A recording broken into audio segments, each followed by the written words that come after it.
ស្ដីបងប្អូនទាំងអស់គ្នាបាទនេះគឺជាពិធីគេហៅថាដង្ហែធាតុឡើងសាលាឆាន់នេះគឺជាពិធីមួយដែលប្រពៃណីទំនៀមទម្លាប់របស់បងប្អូនខាងខេត្តតាកែវយើងហើយ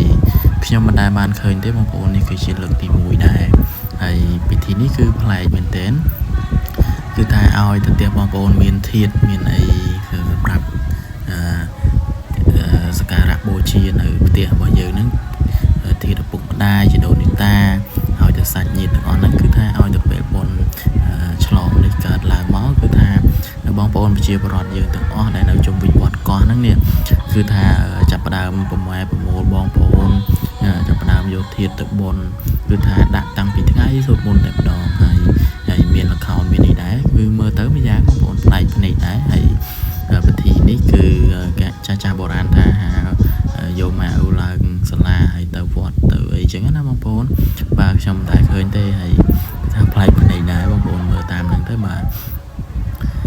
តែមានបងប្អូនខ្លះគាត់ថាមកវត្តគឺ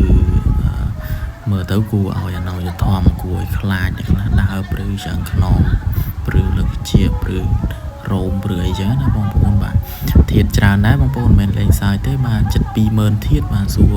បងប្អូនជាបរិវត្តហ្នឹងទៅបាទហើយសង្ឃឹមថាបងប្អូនអ្នកវត្តកោះទាំងអស់បានទស្សនាវីដេអូនេះ